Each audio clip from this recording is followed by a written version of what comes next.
Now, I've got some good news here. A millionaire who was Durham University's largest donor has cut off his donations to that university, in fact, all other universities as well, until they start prioritising freedom of speech. Instead, he has now given £400,000 to the Free Speech Union, which does great work. This is good. This is someone with influence and money using that to take a stand about something that matters. I absolutely love this. It's great that we have some good news for once, isn't it? But you're right. Durham University's largest donor, Mark Hillary, has said, you know what? I'm not going to donate any more money until you guys get your act in order, until you guys start supporting free speech on campus and promoting free speech and letting your students stand up for what they believe in. And there's been a few things at Durham University recently. I'm actually off to debate there in just under 2 weeks to debate whether the Church of England has lost its faith.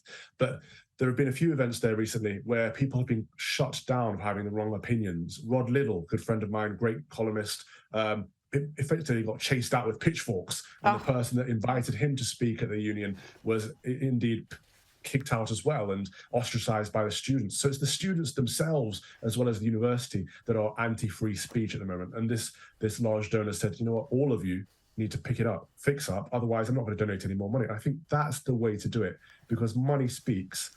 And we did have in the UK up until recently, the government was working on the Higher Education Bill, which would have essentially given power to students who are minorities, you know, students who happen to have right-wing views, for example, who are being shut down and silenced on campus. It would have enabled them to go through the courts, and it would have enabled them to get compensation from their universities if they didn't support their free speech. However, the government, as they always seem to do, have capitulated and removed the teeth from this higher education bill, so it's not actually going to do much good at all. So people like Mark Hillary are the ones who are going to make a difference and make some changes, and supporting the Free Speech Union is always a good thing.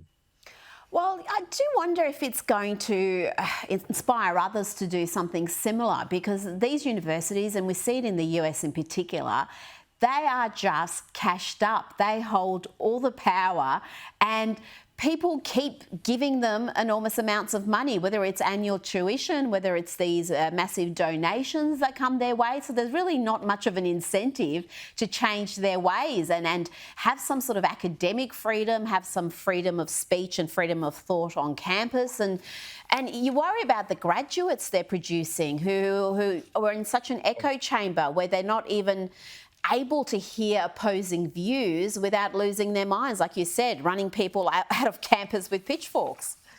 They can't cope, Rita. I went to the University of Nottingham recently, and before I went, the society that invited me had to go and speak to the LGBT society, the BLM society, all of these woke groups, and say, look, we're inviting Calvin Robinson to come and speak. Here's your opportunity to say something, to protect your opinions. And they said, okay, well, look, if you're inviting him, you're going to have to make sure that anyone sitting in the auditorium has their backs facing the door so that people can leave without feeling embarrassed, because people might want to leave if you're saying something controversial. Oh, my God. I'm not going to say that's going to upset you that much. And then before I got there, they occupied the Great Hall. So we actually had to change venue and do it somewhere else, because the students are so woke, they cannot physically cope with hearing a different opinion anymore. And that's how bad things are getting. And you know what? I used to worry about whether these graduates could cope in the real world, where they would actually face people with mainstream opinions. But you know what?